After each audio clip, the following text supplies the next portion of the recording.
YouTube, coming back with another short video. We're going to be talking about setting your wastegates. Now, I already did mine, but I'm going to walk through it. There's a couple other videos on the internet how to do this. So if you're not really sure and you want to see it, they're pretty easy to find. So I'm just going to kind of go over what I did for this and how it works. Now, for these ones, what I did is I set up where I took the wastegate on the bottom line here, or where the arm connects. I put the, take this off, I double bolted it because the factory bolts or nuts on here were a little bit bigger. I had to get different ones because these arms are larger than the factory. And I had to double bolt it to make sure my connector clips stayed on and these, or the retainer clips stay on. But I took it all the way down, put some high temp Loctite on, so that way it kind of, I guess this would be triple. So I got a lock nut, Loctite, and retainer. Put a little line of Loctite, rubbed in with my finger, and I brought the wastegate up to the point where it was all the way seated, put the bolt up until it was just barely snug. And I took a magic marker, made a little line on, just filled in one of the corners of it so I know where my reference point was, and I gave it 2 full rotations. And then from that point, I have my my presetting or my preload on it. Because what it is you want to have a certain amount of preload on your wastegate flapper arm, so that way it helps keep it up against the wastegate area. And you want to do that because you don't want it to be loose, because when the pressure increases on the hot side, it can actually press that flapper gate open. You get blow by on it, and then your turbo won't spool correctly. You won't get the proper amount of boost. So you want to have the preset.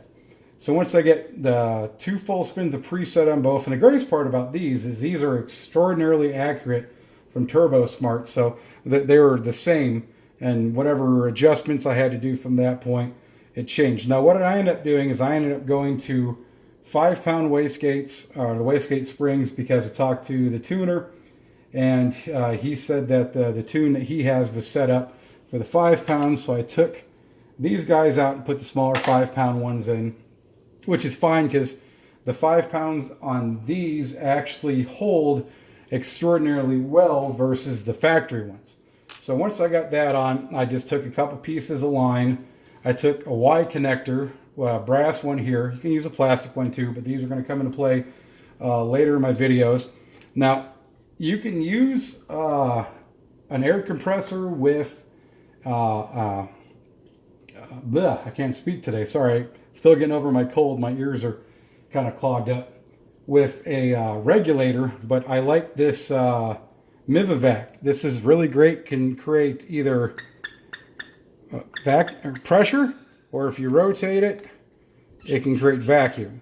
So this is good for multi-purpose, but for this is extraordinarily good because you get a lot more control on exactly what you're doing. So I hooked this guy up, and what I did is I took my handy-dandy Sharpie again, and I put a little line on the very bottom of the wastegate arms, and I started pumping till where they just barely move. That's called your cracking pressure.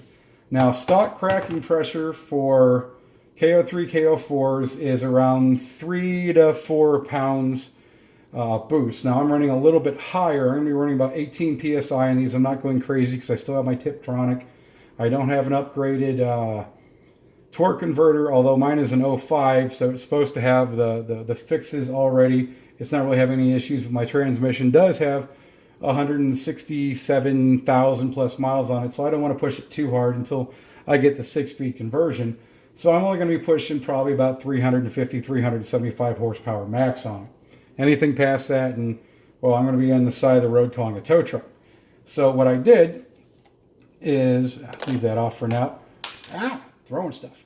Hook this guy up here, and you start pumping it, and you have a very accurate gauge here because it only goes to 30 PSI. And you pay attention to the line on the bottom, and when you see that line come down, that's your cracking pressure. Now the whole thing is you want it to be equal on both sides. So let's say this one starts cracking a little bit faster than this one. All you do is you go down to your jam nut here in the bottom, and you give it 1/6 of a rotation. And once you get them where they're equal and they crack at the same time, you have your adequate cracking pressure. Now, if you're running stock, 3 to 4 pounds of cracking pressure is fine. That's going to be good up to about 10 pounds of boost. If you want to give it a little bit more, you can give it a little bit more, but don't go too crazy. Because if you give it too much cracking pressure, especially if you're running 10 pounds of boost or less, then your wastegates aren't going to open all the way, because the more preload you have on your wastegates, that means they're not going to open all the way. Because the more preload you have, the more overall pressure it's going to take to open the wastegates themselves. Now, because I'm running 18 psi, that means I don't want to go anywhere past 14 or 15 pounds of overall boost to fully open my wastegates. Some people might argue that. There's different thoughts of theory. Sometimes people say half the boost. Different ways of thinking about it. The way my tunes are set up, usually I have 4 different boost levels. You have 5 kind of running, which is fine. I'm not really about overboost, which they'll still crack and bleed off enough, because it's the duty cycle on it allows it to bleed off enough with the amount of pressure it has. 10 psi, 15 psi, and full boost at 18 psi. So even at 18 psi, it'll open these gates all the way because I have it set enough. The next thing you want to know is you want to know how much boost it's going to take to fully open it. So if this, you can accurately go in here and then start going. And what you're going to do is you're going to see both the arms coming down. And you want to keep going nice and slow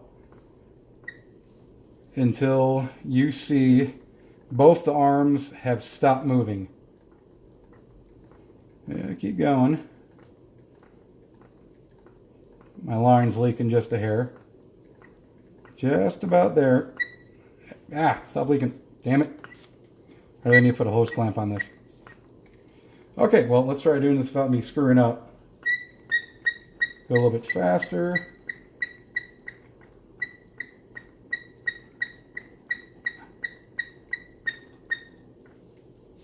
Okay. There we go. Sorry, I can't see too well, but I gotta hold it. And right about there, they max out, and I'm at 15 psi. Now, like I said, I got 4 levels of boost set up into the tune. 5, 10, 15, and 18 full psi. So that means even at my 2 highest boost levels at 15 and 18, if that pressure is sent through my N75 valve, my wastegates will open all the way up and allow it to bleed off. And with this, with the Mivivac, that allows me to be able to figure out exactly where it needs to open up at. So you want to check both cracking pressure and also full open pressure, because like I said, you never want full open pressure to be more than your full boost. You want it to be below a certain amount, that way you know it will open up. So once you have them completely set, you tighten your upper nut. Now when you're doing adjustments, anytime you adjust the lower nut, you want to spin the upper nut and put just slight pressure on it. That way the arm goes up and down properly without having any slapping it, or what's wrong for lag, because you don't want it to, because if you try to go all the way down and that nut up here has a little bit of gap, then it won't go all the way down, because there will be a little bit of gap here in the bottom. So always make sure to tighten the upper nut. And when you get the upper nut, or when you get them set where they're both fully open at the same PSI and cracking the same PSI, if you have just a 2 nut setup, which most of them will, just tighten it down. The Loctite's still going to be pretty fluid. It's going to take pretty much overnight for them to fully set. And then if you have a 3 nut like I do, like I said, just go ahead and tighten the top one. If you're if you got enough room on the bottom for another nut, you can run it that way. Mine, I don't have a whole lot of excess space with how long I built these arms, so I'm just running the top one. Then when you're done, get yourself your retainer, and it just, yeah. Come on, little booger. Clips. They're snug, and you want them to be snug, because if they're kind of loose, then they're really not going to do their job. Clips in there nice and tight, and from that point, you got both your turbos set up where they're going to crack at the same time, they're going to open all the way at the same time, and they're properly balanced between the 2 of them. Because you don't want one turbo doing more work than the other turbo, because that turbo is going to go out quicker because it's getting more boost through it than the other one. So, as usual, if you have questions, comments, or concerns, go ahead and leave it in the comment section.